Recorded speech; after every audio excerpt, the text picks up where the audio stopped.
Well, Jessica, thank you so much for helping my project. Sure. Could you say a little bit about yourself? Yes, my name is Jessica Bamford. I am a well site geologist. I work in the oil and gas industry, but I also volunteer at Space Center Houston. I have a huge passion for planetary science and space travel, and I'm just really looking forward to seeing what we end up coming up with in the next few years. And it was pretty amazing today. We got to see the Apollo 11 mission control. Absolutely, that was incredible. It was such an experience, an emotional one, and just getting to see the place we've seen in movies so many times. It was a real experience. Now, was it the first time you saw it? Yes, it was. Okay. And how did it differ from your expectations? Well, when it's in a movie, it's very Hollywood. It's very drama. A plot and expectation, as opposed to just sitting and enjoying with it, experiencing it, and you really got to grasp. How do I say it? How the people who actually worked there must have felt. You got to hear about the Challenger mission, Apollo 13 mission, and the weight and gravity of sitting in the seats there, how it must have felt for those at Mission Control not being able to do anything, to just receive the news, but also the victories of landing on the moon for the first time. That clip between President Nixon directly calling the astronauts on the moon, that was pretty incredible. It was just so cool to see both in real time next to each other, correlated together, and just it's not as it was real. It's not as Hollywood. I don't know how else to explain it.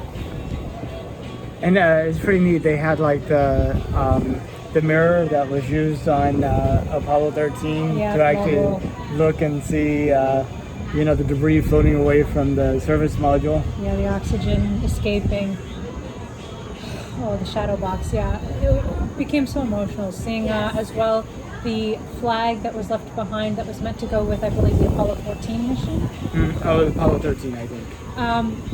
Because so it was supposed to have it went with Apollo 13 but didn't land on the moon, so the Apollo 14 astronauts took it to the moon. That's what and I mean. Brought it. Oh, okay. The Apollo 14 astronauts left theirs behind, so that the Apollo 13 American flag could be brought to the moon and left there. And just seeing that still displayed in Mission Control, it really touched me.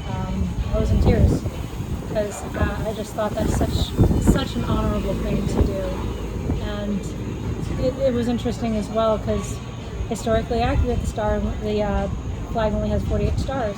Yeah, and Hawaii and Alaska were not states then. Yep. So it was just really cool to be able to see all the subtle nuances you don't normally see in a Hollywood film. Maybe whenever people are looking at this video 100 years from now, Puerto Rico will be a state, and people will be like, 50 stars seems kind of like the same way 48 seems to us. Yeah. It's going to be interesting to see what history brings up. I would say certain states might be better off being a couple extra, like California, for example. But yeah, I would love to include Puerto Rico. They definitely, in this day and age, we don't need colonies. We can have, like, Hawaii is a state. Why can't we have Puerto Rico as a state? I know. I think the population must be similar. Yeah, it's like, what's the honest difference in regards to territory?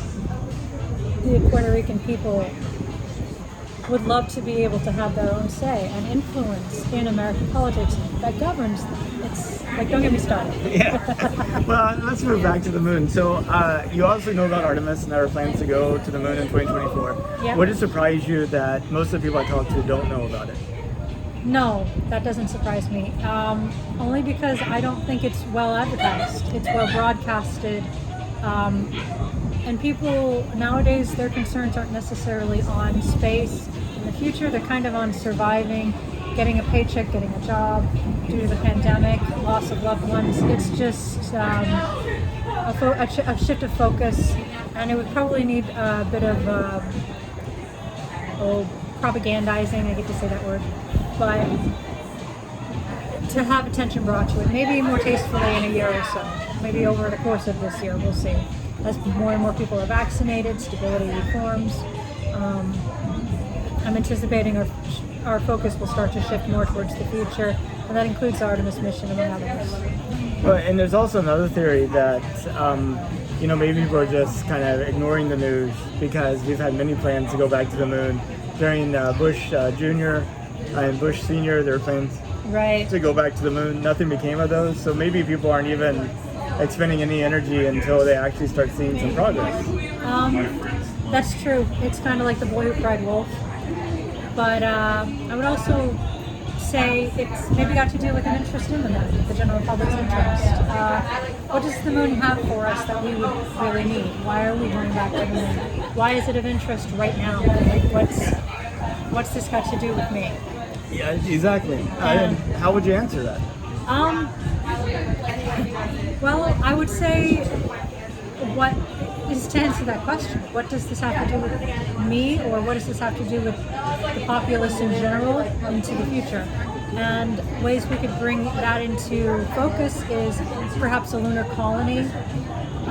Another big factor is looking for life on other worlds. Like, these are kind of the big factors that sell space is life, minerals, and mining asteroids, for example, is another one. Increasing our territory perhaps to another world, and eventually leading into space travel and getting away from our host sun as the supernova is imminent 5 billion years from now or so. So it's just, I would say lunar colony perhaps, or mining minerals to bring to Earth, or to keep mining out in space. There are actually a lot of cool studies that are being done on the International Space Station that are relevant to us. Something else you could tie it in, like pharmaceutical drug formation is being studied, because in zero gravity, for example, the crystals that make up drugs are devoid of impurities, and the crystalline structure actually is more easily absorbed into the human body than if it were developed on Earth, where impurities gotten into the matrix could actually reshape and reform the drug crystal and make it less effective. So these little things actually, we can work it, but it's just for right now. I think the general public's got their focus on other things, and also it's like, well, what, they don't know. What does this have to do with me right now?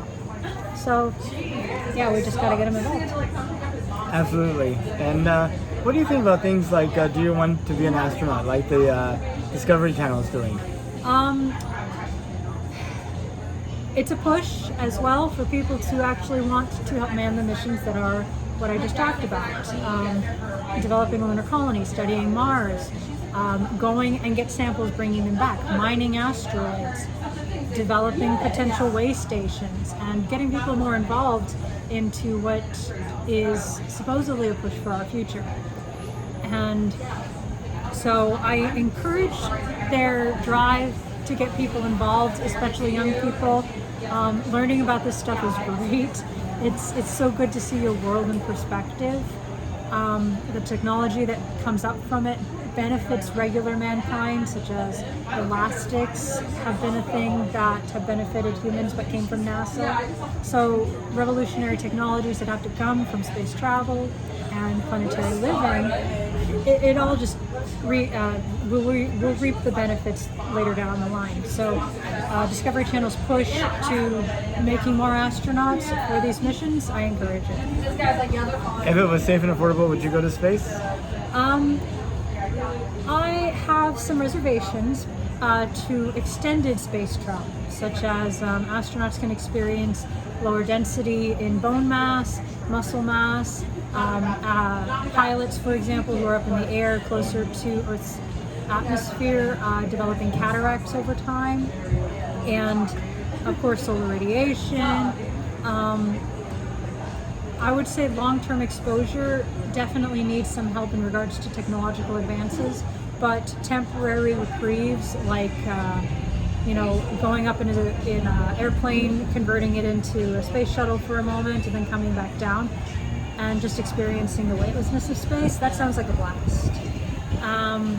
Maybe even a couple days like a hotel stay, that sounds great. I'd be worried for the staff. I would say they need to be changed out, because you can imagine the psychological effects it has on people as well, being out of space for prolonged periods of time. But it is something we're eventually going to have to evolve to get used to, I'd say, if we intend to leave Earth someday and get to another planet. So for right now, definitely I'd say it'd be great and have fun. Advanced technology, we would need to really, really work hard at making life sustainable interplanetary travel-wise and planetary travel-wise. Well, Jessica, I really appreciate your time, and it looks like we may have timed this interview just a little poorly, considering it was not raining a few minutes ago and now it's pouring down. It is Houston. Well, I appreciate you having me on and let me have my opinion spoke. Really appreciate it. Okay, take care. You too. Bye-bye.